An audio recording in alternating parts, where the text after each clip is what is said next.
Bem-vindo à aula número 2 do curso de Teoria dos Números. Falaremos sobre o sistema hindu-arábico. É importante falar primeiramente sobre os hindus, que tiveram uma contribuição sobre esse sistema de numeração. Ele se deu início no século I e II a.C., registros por volta do ano de 250 a.C., mostravam, né, que eles utilizavam uma numeração finita de signos, de símbolos, para designar todas as quantidades que eles precisavam. Nesse primeiro momento, não havia ainda o zero, né? O conceito de vazio, ele existia, os hindus sabiam trabalhar com isso, mas não havia uma representação para o zero. E nem na questão do princípio posicional. Então essa evolução, ela veio acontecendo, né? E um dos conceitos mais importantes é que os hindus, eles tinham um conceito abstrato em relação a número. Ou seja, eles não precisavam ver as coisas para se relacionar. Ou seja, eles conseguiam imaginar que aquele número representava uma certa quantidade sem ter que necessariamente fazer essa relação bionívoca, né? Então, esse conceito todo, né, esse sistema numérico, ele se disseminou na Europa Ocidental a partir do século XII d.C., em função principalmente do matemático persa, né, dos escritos que foram traduzidos do matemático persa ao Khwarizmi e do Fibonacci, do italiano Fibonacci. Então, a partir desse momento, as universidades e os estudiosos da Europa passaram a adotar o sistema numérico dos hindus. Antes de falar sobre o princípio posicional, vamos relembrar um pouquinho a questão do princípio aditivo. Um exemplo dessa representação da quantidade de 2.148 objetos. Vamos tomar aqui a base 60, utilizada pelos sumérios. Então, nesse momento, eu posso representar, utilizando a base 60, quantos objetos eu precisar, utilizando a questão da adição. Então, adicionalmente, conjuntos que determinam valores diferentes, né, símbolos diferentes nessa base, são adicionados quantas vezes forem necessárias para que o seu total, né, essa somatória toda, seja a quantidade que queremos representar. Então, o sistema aditivo, o princípio aditivo, ele é um pouco diferente do nosso princípio, que nós utilizamos hoje, que é um princípio posicional, mas ele é importante para que nós possamos entender essas diferenças. Pensando na prática docente, é sempre importante relevar que esse conhecimento, assim como o desenvolvimento dos povos antigos, também faz parte do desenvolvimento dos nossos estudantes. Então, mostrar, ou pelo menos ter essa noção de diferença entre os sistemas numerais com utilização de princípio aditivo e sistemas numerais com o princípio de posicional, é importante para entender as dificuldades desses estudantes. O princípio posicional, ele também tem uma questão de ordem. O que é importante? Um símbolo tem valores diferentes, isso é importante, né? Valores diferentes dependendo da posição que ocupa na escrita do número. Isso talvez tenha sido uma grande contribuição, talvez tenha sido a mais relevante contribuição do sistema hindu. Então, quando nós falamos sobre ordem, né, o que significa ordem? Nós temos um posicionamento, né, nós vamos detalhar adiante, mas nós temos um posicionamento de que a primeira ordem é a posição mais à direita no número, né, e ela segue nessa sequência. Vamos ilustrar um exemplo do que eu acabei de dizer. Se tivermos que somar 12 com 135, nós fazemos esse alinhamento, né? Aprendemos desde cedo que esse alinhamento vertical, ele tem que atender o nosso alinhamento à direita. Por quê? Para respeitar a ordem da direita para a esquerda. É importante considerarmos essa ordem para que tenhamos a soma de elementos da mesma unidade, dezena e centena. Vamos considerar esse exemplo, para ficar um pouco mais claro. O número 248 no nosso sistema decimal.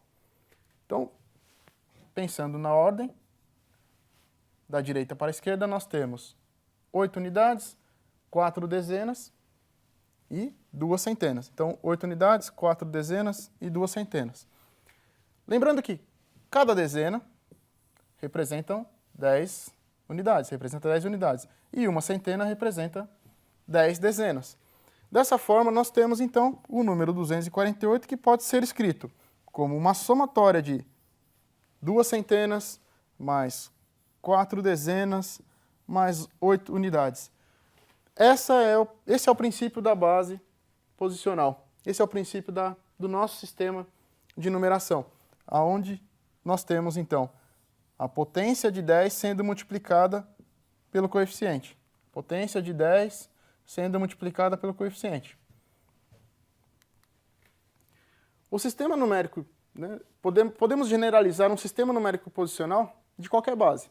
Nesse caso, nós entendemos então que para cada base nós temos um número de 0 a b menos 1, uma base b qualquer, nós temos um número de 0 a b menos 1 símbolos para descrever esse sistema numérico. Qualquer quantidade, então, m, pode ser escrita na base generalizada nesse sistema de numeração posicional, de que forma?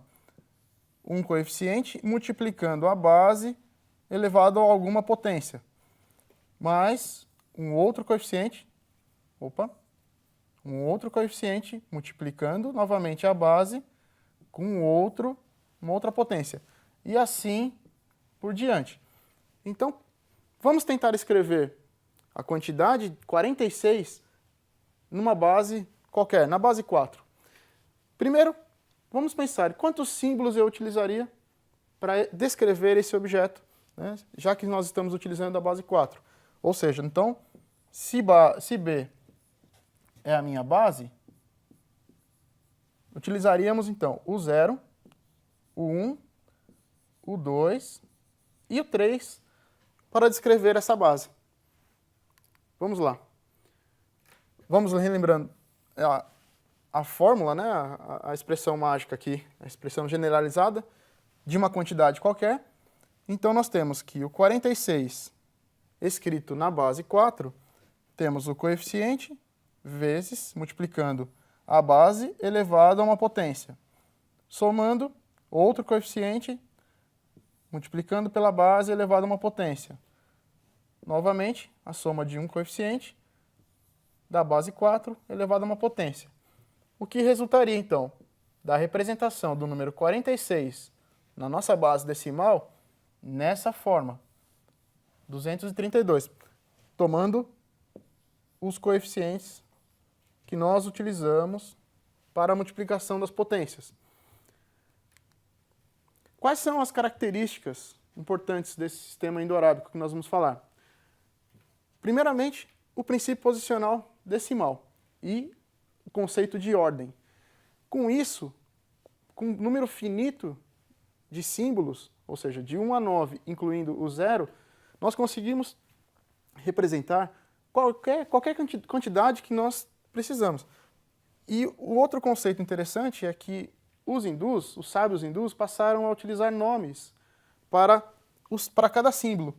Isso antecedeu um pouco o que nós conhecemos hoje, de uma dezena, uma centena, uma unidade, um milhar, 1 milhão. Então, desde então, desse conceito de atribuir um nome, ou seja, a dialética que se utilizou para designar uma quantidade, ela passou então pelo conceito dos hindus. Uma outra característica importante é a dupla função do zero nesse sistema posicional. A posição vazia de uma potência, então o zero representa essa posição vazia, no caso do 10, né? Vamos escrever aqui, no caso do 10, é a posição vazia da potência, e que nós também temos o 10 elevado a zero, e a ausência de quantidade, ou seja, propriamente dito, o vazio, ou seja, a ausência de alguma quantidade. Ela passou a ser representada também pelos hindus.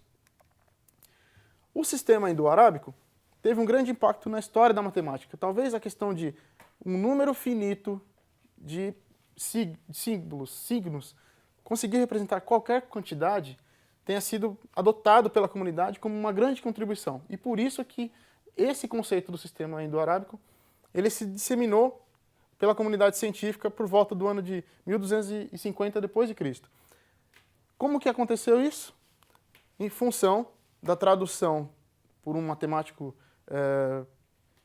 do matemático persa, o Al-Khwarizmi, ele escreveu vários conceitos do sistema hindu, e esse conceito foi traduzido para o latim. Também com a contribuição de Fibonacci, um jovem comerciante, filho de comerciantes italiano, que também se dedicou, em função da sua atividade comercial, se dedicou muito à prática da matemática e à sua investigação. Com isso, a comunidade científica passou a adotar, por volta de 1250 d.C., o sistema indo-arábico. Ele não foi tão bem recebido pela população, mas ao longo dos anos esse processo acabou sendo também adquirido pela população em geral. Vamos falar um pouquinho da questão de ordem. Hoje nós temos no nosso sistema as classes, né? A cada 3 ordens nós temos uma classe. Então nós temos a primeira ordem, a segunda ordem e a terceira ordem formando a classe das unidades simples. Então nós temos unidades simples, dezenas simples e centenas simples. A partir da quarta ordem, da quinta e da sexta, nós temos a classe dos milhares. Só relembrando um pouquinho, né? Dezenas de milhares, unidades de milhares, dezenas de milhares e centenas de milhares. Então, quando as reportagens trazem, né, centenas de milhares de pessoas, então nós estamos tratando nessa ordem aqui. Então, provavelmente o texto jornalístico trouxe algo em torno entre 100 mil e 999 milhares de pessoas. E então nós temos a sétima, oitava e nona ordem na classe dos milhões. E assim por diante, na classe dos bilhões, trilhões e assim sucessivamente. Para ilustrar, vamos a um exemplo. Vamos escrever a quantidade 21.387 na base 10. Então, nós vamos retomar a nossa fórmula de um sistema generalizado de base B qualquer, para escrevermos, então, essa quantidade. Nós temos aqui a base 10 elevado à quarta potência e nós temos o coeficiente. Temos a base 10 elevado à terceira potência e o coeficiente multiplicador. A 10 elevado à segunda potência e o coeficiente 3. E assim até chegarmos